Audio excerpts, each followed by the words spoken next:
morning, students. It is needless to say that online classes are being conducted due to nationwide lockdown.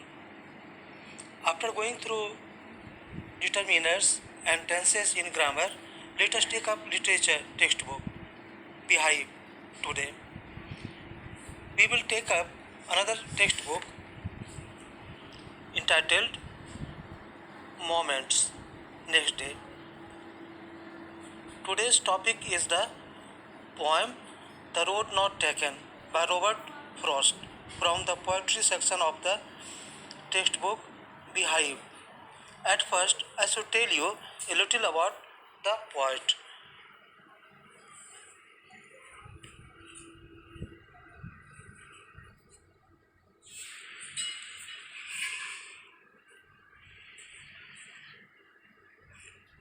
Now, let us know about the author. Robert Frost was an American poet. He is highly regarded for his realistic descriptions of rural life. A popular and quoted poet, Frost was honored frequently during his lifetime. His work frequently employed themes from the early 1900s rural life in New England. Now you should know about the poem. The poem was first published in 1916. This poem, entitled The Road Not Taken, shows Frost at his best as a pastoral who combines rustic simplicity with hidden, indirect, and clarity of style and language.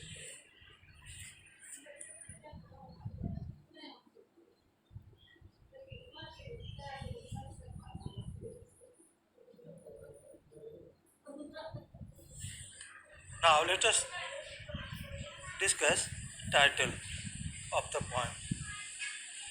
Here, the road is the symbol of the choice made by us in real life.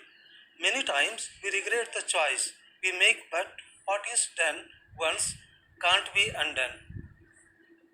Man regrets for what he has denied himself in life rather than what he has chosen.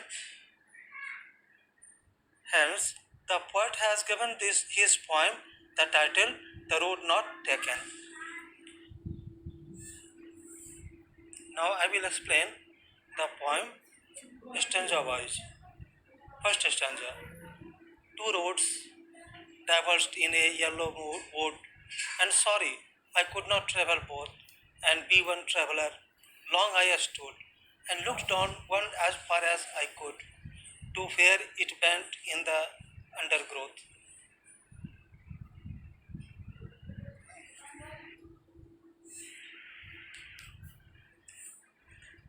Here the poet describes his position.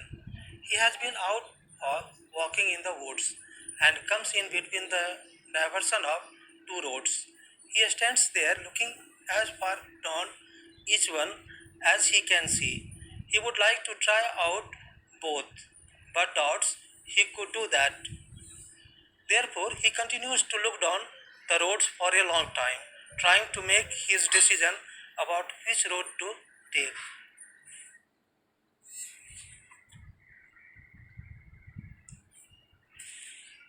Now I read to you the second stanza.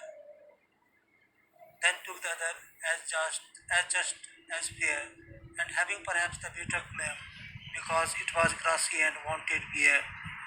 Though as for that, the passing there had warned them really about the.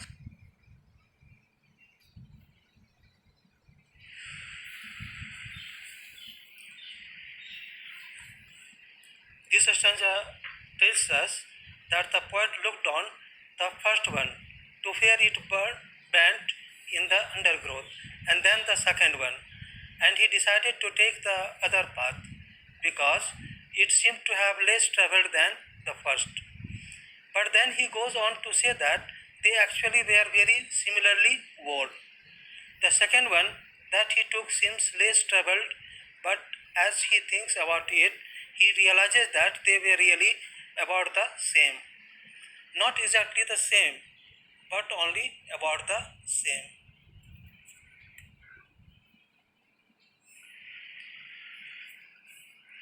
Now the third stanza.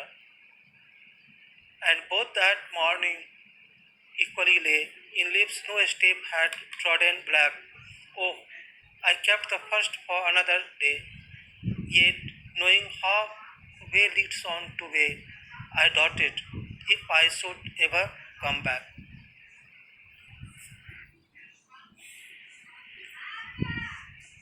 This stanza tells us about the possible differences between the two roads.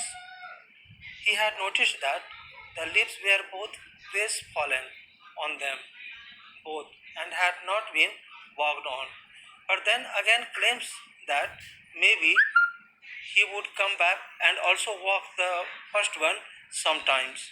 But he doubted he would be able to, because in life things leads to another and time is short.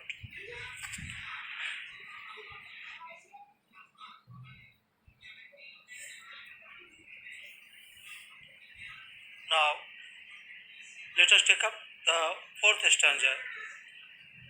I shall be telling this with a sigh, somewhere edges and edges hands. Two roads diverged in a wood, and I took the one less travelled by, and that has made all the difference.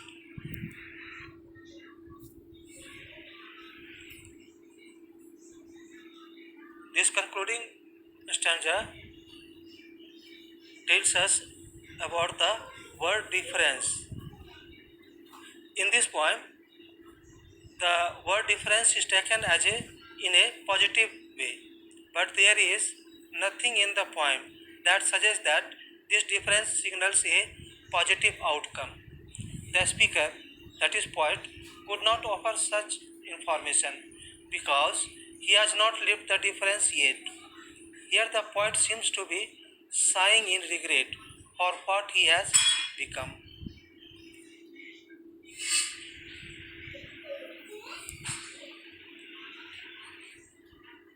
Now we must be curious about the message that the poem conveys. We cannot get everything in life and have to make choices. Whenever direction, whatever direction our life takes is determined by the choice made by us. In the journey of life, one can seldom come back to travel the roads not taken earlier.